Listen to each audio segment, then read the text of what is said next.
Welcome to Tamil food masala. நம்ம சேனலை இது வரைக்கும் சப்ஸ்கிரைப் பண்ணாதவங்க சப்ஸ்கிரைப் பண்ணுங்கள். நம்ம சேனலில் போடுற வீடியோ உடனுக்குடனே பார்க்க பக்கத்தில் இருக்கிற பெல் ஐக்கானை ப்ரெஸ் பண்ணுங்கள். இட்லி தோசைக்கு ரொம்ப சூப்பராகவும் ரொம்ப டேஸ்டியாகவும் இருக்கக்கூடிய ஒரு சட்னி நம்ம செய்ய போகிறோம். அதுக்கு என்னென்ன பொருள் தேவைன்னு பார்க்கலாம். 2 கைப்பிடி அளவுக்கு தேங்காய் கட் பண்ணி எடுத்து வச்சுருக்கேன். 1 கைப்பிடி அளவுக்கு பொட்டுக்கடலை எடுத்து வச்சுருக்கேன். 1 கப் நீங்கள் தேங்காய் எடுத்தீங்கன்னா 1/2 கப் பொட்டுக்கடலை எடுக்கணும். அந்த அளவுக்கு எடுத்துக்கோங்க. 1 சிட்டிகை அளவு சீரகம் எடுத்திருக்கேன்.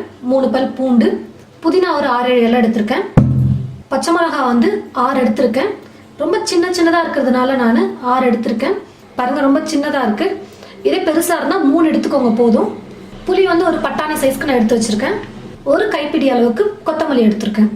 இப்போது நம்ம எடுத்து வச்சிருக்கிற எல்லா பொருளையும் நம்ம மிக்ஸி ஜாரில் போட்டு சட்னியை நல்லா அரைச்சி எடுத்துக்கலாம். பாருங்கள், பொட்டுக்கடலையை தவிர்த்து மீதி எல்லாத்தையுமே நான் மிக்சியில் போட்டு நல்லா மசிச்சுக்கிட்டேன். இப்போ எடுத்து வச்சிருக்கிற பொட்டுக்கடலையை நம்ம போட்டு நல்லா அரைச்சி எடுத்துக்கலாம். கூடவே தேவையான அளவுக்கு உப்பு போட்டுக்கலாம். சட்னி அரைச்சி ஒரு பவுல்லையும் நான் மாற்றிட்டேன். இப்போ நம்ம சட்னியை தாளிச்சிக்கலாம். ஸ்டவ் மேலே ஒரு குட்டி கடாய் வச்சுட்டு ஒரு ஸ்பூன் எண்ணெய் ஆட் பண்ணால் போதும். எண்ணெய் காஞ்சதும் கடுகு கொஞ்சமாக போட்டுக்கிறேன். உளுத்தம்பருப்பு, கடலைப்பருப்பு ஒரு 1/4 ஸ்பூன் போட்டுக்கிறேன். 2 சேர்த்தே ஒரு 1/4 ஸ்பூன் போட்டால் போதும். வரமிளகாய் 1 போட்டுக்கிறேன். ஸ்டவ் ஆஃப் பண்ணிவிடுங்க. ஸ்டவ் ஆஃப் பண்ணிவிட்டு கருவேப்பிலை கொஞ்சம் தாளிச்சு வச்சு இந்த தாளிப்பை எடுத்து சட்னியில் ஊற்றிடலாம். பாருங்கள், ரொம்ப சூப்பராக நமக்கு இட்லி தோசைக்கு ரொம்ப டேஸ்ட்டாக சட்னி ரெடி பண்ணிட்டோம். இது போல் சட்னி நீங்களும் உங்கள் வீட்டில் ட்ரை பண்ணி பாருங்கள். ட்ரை பண்ணி பார்த்துட்டு எப்படி இருக்குன்னு கமெண்ட் பாக்ஸில் கமெண்ட் பண்ணுங்கள். பிடிச்சிருந்தா மற்றவங்களுக்கும் ஷேர் பண்ணுங்கள். இது போல் நிறைய ரெசிபிஸ் பார்க்க இந்த சேனலை மறக்காமல் சப்ஸ்கிரைப் பண்ணுங்கள். தேங்க்யூ.